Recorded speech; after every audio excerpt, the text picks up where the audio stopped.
Hello बच्चों, mega mind academy में आपका स्वागत है।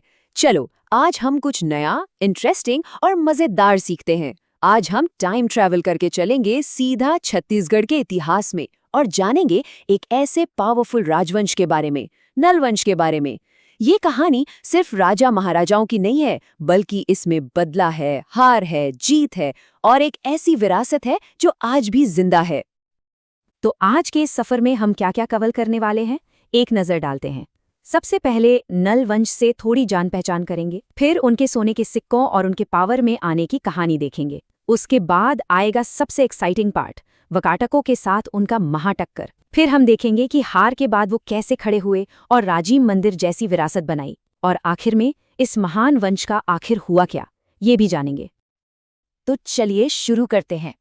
पहला सवाल, आखिर ये नल वंश के लोग थे कौन और इनका राज्य कहाँ था? सोचो, नल वंश ने चौथी से लेकर 12वीं शताब्दी तक शासन किया, यानी लगभग 800 साल।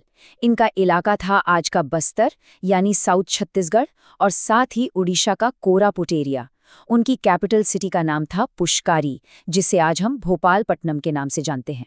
और हाँ, ये लोग मुख्य रूप से भगवान शिव यानी शैविज्म और भगवान विष्णु यानी वैष्णविज्म को मानते थे। अब किसी भी डायनेस्टी की शुरुआत उसके फाउंडर से होती है, राइट?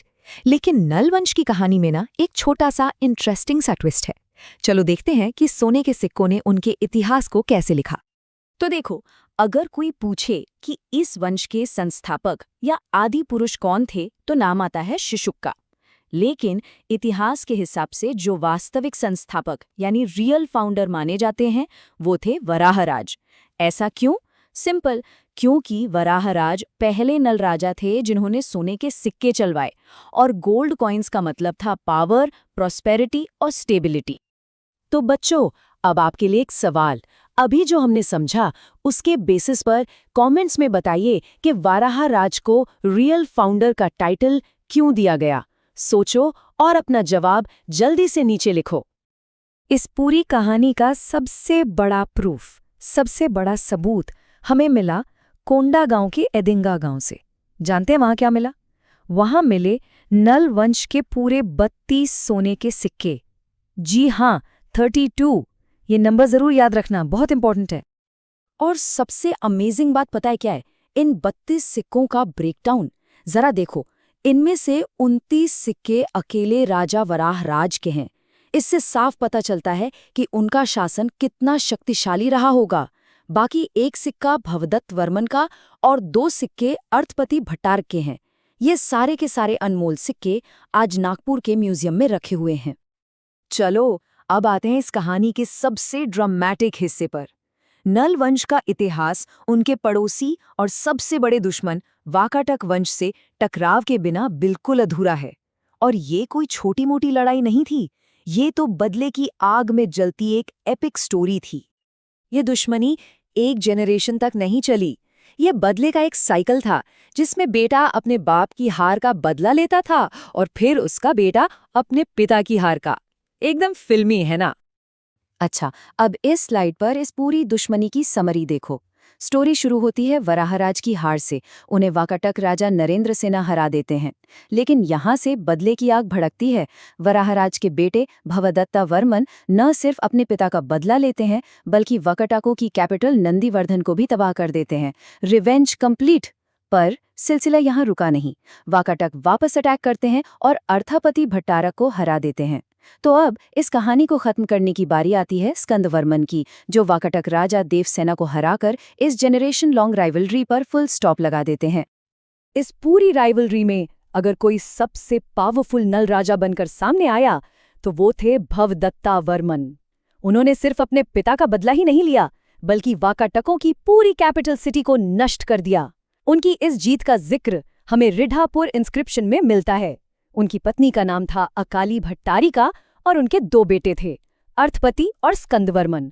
इतनी इंटरेस्टिंग स्टोरी है, तो इस वीडियो पर एक लाइक तो बनता है। आगे बढ़ने से पहले जल्दी से लाइक बटन दबा दो। तो अपने भाई अर्थापति की हार के बाद नल वंश काफी कमजोर हो गया था। उनकी कैपिटल पुष्कारी बर्बाद हो चुकी थी। ऐसे मुश्किल टाइम में भवदत्ता वर्मन के छोटे बेटे स्कंद वर्मन ने इस डायनेस्टी को ना सिर्फ बचाया बल्कि एक ऐसी लेगेसी बनाई जो आज भी हम देखते हैं। स्कंदवर्मन का कमबैक 3 इंपॉर्टेंट स्टेप्स में हुआ। पहला, उन्होंने वकाटकों से अपने भाई की हार का बदला लिया। दूसरा, उन्होंने अपनी बर्बाद हो चुकी कैपिटल पुष्करी को फिर से बनवाया, फिर से आबाद किया। और तीसरा, उन्होंने पोडागढ़ में भगवान विष्णु का एक शानदार मंदिर बनवाया जो उनकी जीत का सिंबल बना। उनका पोडागर इंस्क्रिप्शन इन पावरफुल शब्दों से शुरू होता है, हम विजयी हैं और विजयी रहेंगे। ये लाइन उनके कॉन्फिडेंस और डिटर्मिनेशन को दिखाती है।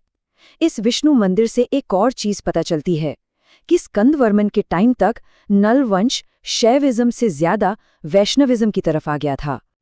अब आते हैं नल वंश के सबसे बड़े कंट्रीब्यूशन पर, एक ऐसी चीज जिसके लिए उन्हें हमेशा याद किया जाएगा। वो है छत्तीसगढ़ का फेमस राजिम लोचन मंदिर, और इसको बनवाया था इसी वंश के एक महान राजा विलासत तुंगा ने।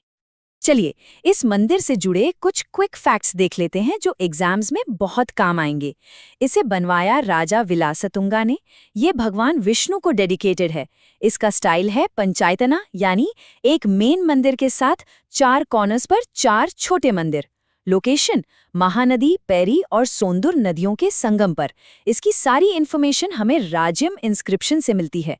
और एक आखिरी इंपॉर्टेंट पॉइंट, विलासतुंगा पांडुवंशी राजा महाशिवगुप्त बालार्जुन के कंटेम्पररी थे। हर चीज जो शुरू होती है वो कभी ना कभी खत्म भी होती है। इतने सालों तक राज करने के बाद नल वंश के पतन का समय भी आया।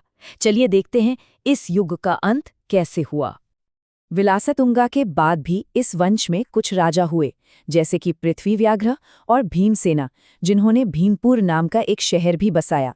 लेकिन इस वंश के आखिरी राजा, जिनका नाम हमें पता है, वो थे नरेंद्र थंबल। तो इनका अंत कैसे हुआ? इतिहासकार मानते हैं कि उस वक्त के पावरफुल कलचुरी शासकों ने लगातार नल वंश पर हमले किए, और इन्हीं आक्रमणों के कारण ये महान वंश इतिहास का हिस्सा बनकर रह गया। तो हमने देखा कि कैसे सिक्कों और पत्थरों पर लिखी बातों से हमें नल वंश की पूरी कहानी पता चली। अब जाते जाते एक आखिरी सवाल आप सबके लिए, आपको क्या लगता है इस वंश से जुड़ा कौन सा रहस्य अभी भी अनसुलझा है? ऐसी कौन सी बात है जिसके बारे में हमें और जानना चाहिए? कमेंट्स में अपने विचार जरूर शेयर करना। तो बच्चों, मिलते हैं नेक्स्ट वीडियो में एक नए टॉपिक के साथ। तब तक के लिए वीडियो को लाइक करो, अपना फीडबैक कमेंट करो, और हाँ, सब्सक्राइब जरूर कर लेना, क्योंकि मेगा माइंड एकेडमी हर वीडियो आपका कॉन्फिडेंस डबल कर देता है। पेपर टफ हो या टॉपिक बोरिंग, यहाँ सब कुछ सिंपल और स्मार्ट है।